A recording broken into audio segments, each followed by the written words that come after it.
Pullman company actually was recruiting in Louisiana and Mississippi. And when my grandfather went with the Pullman company, it was right after the war started. And there was not only a need for increased workers because of the amount of troops that were being transported around the United States.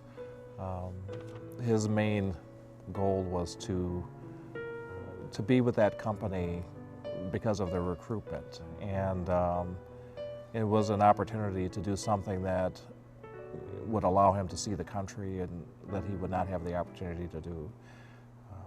So it was to see the world.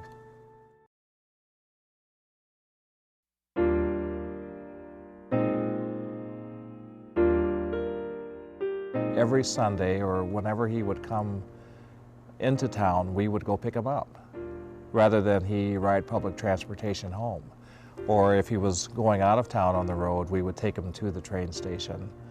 And so my first memories as a youngster was him in his uniform, us taking him to the train or picking him up from the train. So when it comes to those memories, those are, I think, the biggest thing that I remember is seeing the trains. And at that time, because of all of the different roads, we went to a different train station in Chicago, or we would, go to a different, and we had our favorites.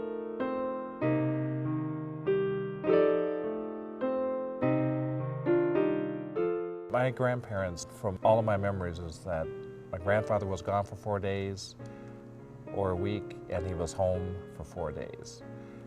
Gone for 5 days and home for 3 days. So I think it was almost like a perfect marriage, because maybe around the time when they needed to be apart, they were apart, and they had a good time when they were back home.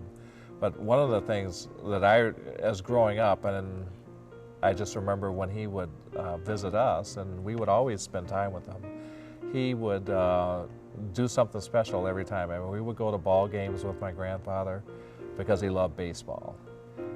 He would take us and buy us Cracker Jacks, and my brother and sister and I, who really grew up around the time when he was still working as a Pullman porter, would just love it that he bought us these little animal crackers with the little box and the handles. We wouldn't want to eat those. We would keep the little boxes, and that was just something. He always did something nice for us, and he would bring us things back from different parts of the country that we never got a chance to have.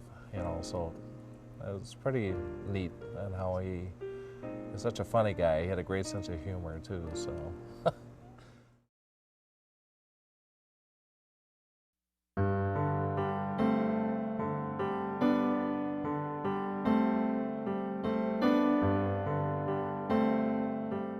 In the time when things were very difficult for African Americans, I think that he realized that he had a job that was like no other when he received it, and to keep it, there were things that he had to put up with, as he had to put up with that throughout his life. Negative things that may happen, names that would maybe called, but it was a lot better job than anything that he had before, and anything that, as a community member, it was a job that was looked upon as with status and one of respect.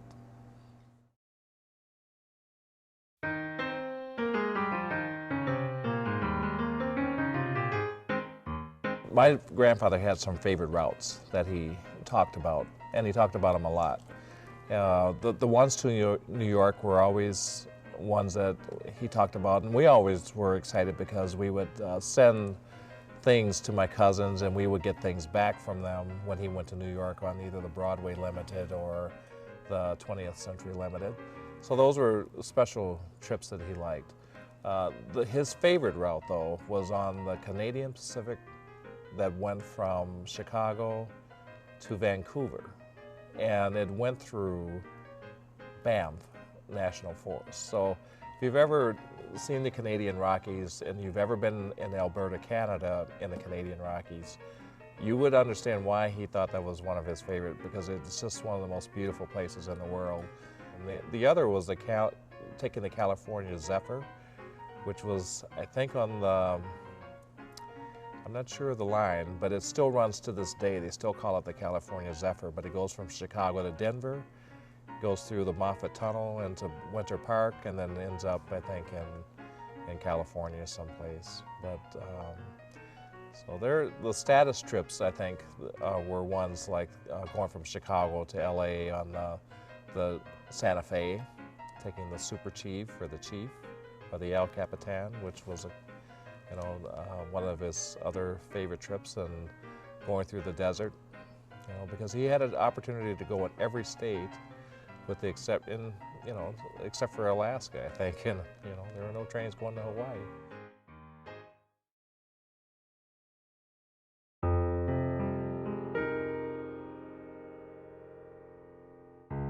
During the war, with seniority in the Union, the newbies, as he would call them, were the first. They worked the troop trains, and the troop trains were not always the most glamorous because they were bunks instead of berths, and they were a lot of individuals traveling at the same time. And the people that they were transporting did not have a lot of money because they were teenagers going off to war. I think it was important for the Pullman porters to make the soldiers feel comfortable, because in a lot of cases they knew as adults that a lot of these soldiers would not come back. So he worked those when he first started with the company for a couple of years before he started, in between he would work different lines.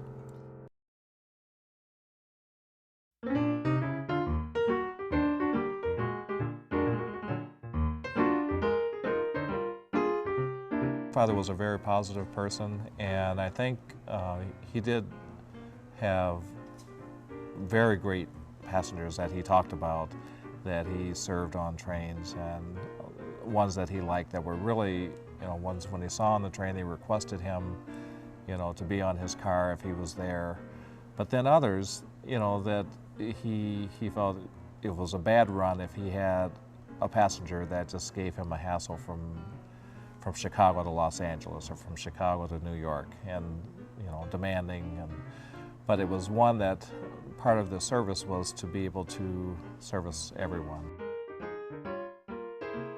Certain sports teams being a little bit more wild on the car than he would appreciate. It made for long trips. Baseball teams back in the 40s still traveled by train. I think into the 50s they still traveled by train, and in his experience they were very it was a wild time in cars, and they were responsible for cleaning behind what went on, so that was difficult. It made for a hard trip. And hockey players, I guess, were the worst, according to him. He said not only they didn't seem very athletic at the time, they walked funny, and they were the wildest group of athletes that ever traveled by train. So that's just his opinion.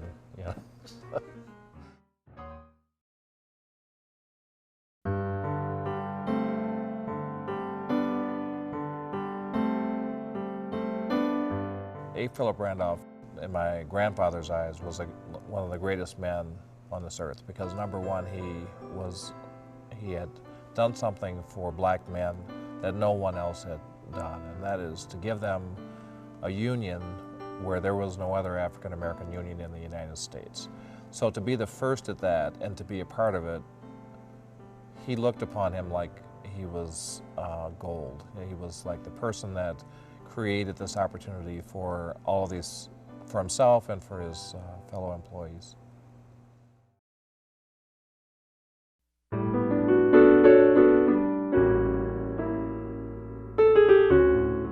I wear navy blue suits a lot. I'm wearing one today. And part of it is because he, along with my father, felt that you had to be one of service, to work hard and earn everything that you get in life. I just think that he was a good role model for my brothers and my sister, for my uncle and my mom and her sister. When I look at our family, he had a huge effect on all of us, as far as having a strong work ethic, and it was important for us to get educated, and that was one thing that he was very proud of, that all of his grandchildren went to college and graduated, and there's 8 of us.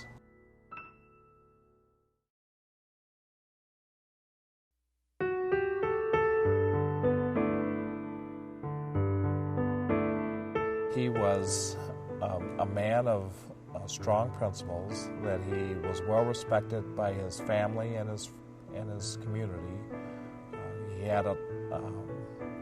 He was a great man and had a great impact on his family, and I can't say how much he's had an impact on me. I still live, deep down with that relationship that we had. That was a special one, and I just hope that I have that hopefully same impact on my children and potentially grandchildren in the future. So.